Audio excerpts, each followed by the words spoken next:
Président Callot, on s'est vu hier au Vélodrome pour l'arrivée de Paris-Roubaix Femmes. On n'a pas eu le temps de se parler. Comment vous l'avez vécu, vous, président de la FFC, cette victoire de Pauline Ferrand-Prévot, que vous connaissez un peu par cœur, quoi? Oui, j'ai eu l'immense chance de pouvoir la suivre dans les derniers kilomètres de son périple. C'était une émotion vraiment intense parce que effectivement Pauline, on l'a vu ces 10 dernières années faire énormément d'exploits, mais également avoir parfois des coups durs. Et chaque fois savoir se relancer, repartir.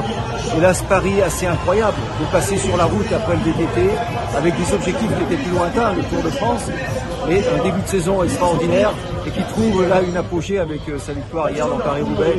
Donc c'était vraiment une immense émotion et puis on mesure l'impact pour le cyclisme féminin, pour le cyclisme français.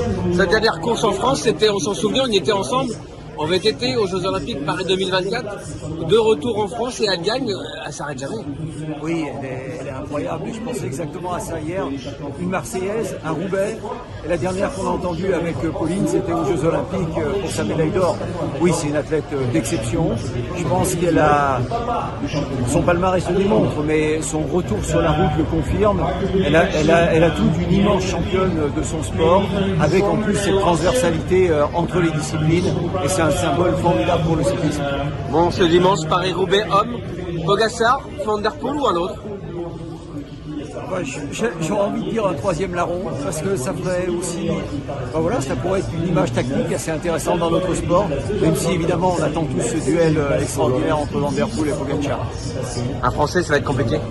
Je pense que ça sera un peu compliqué maintenant.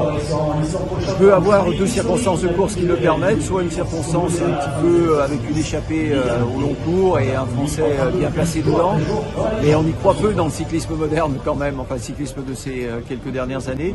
Ou alors on a quand même un coureur comme Arnaud Demar, très expérimenté, et qui, on ne sait jamais, dans un schéma plus tactique et une arrivée au sprint pourrait tirer son épingle du jeu.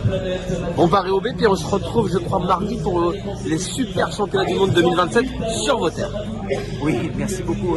Oui, mardi prochain, ça sera un moment aussi très intense, très fort pour l'avenir du cyclisme français, avec les annonces qui seront faites autour de ces championnats. On va tout savoir alors. On saura tout on saura beaucoup de choses. Peut-être pas tout, mais on saura beaucoup de choses en tous les cas sur ces championnats du monde UCI 2027 au Savoie-Mont-Blanc. Mais c'est la France dans son intégralité qui est concernée par cet événement mondial sur notre territoire et qui mettra particulièrement en valeur toutes nos disciplines et tous nos champions, toutes nos championnes. On en avait parlé quand vous avez été réélu président de la FFC fin 2024. C'est quand même votre bébé là, de ce troisième mandat.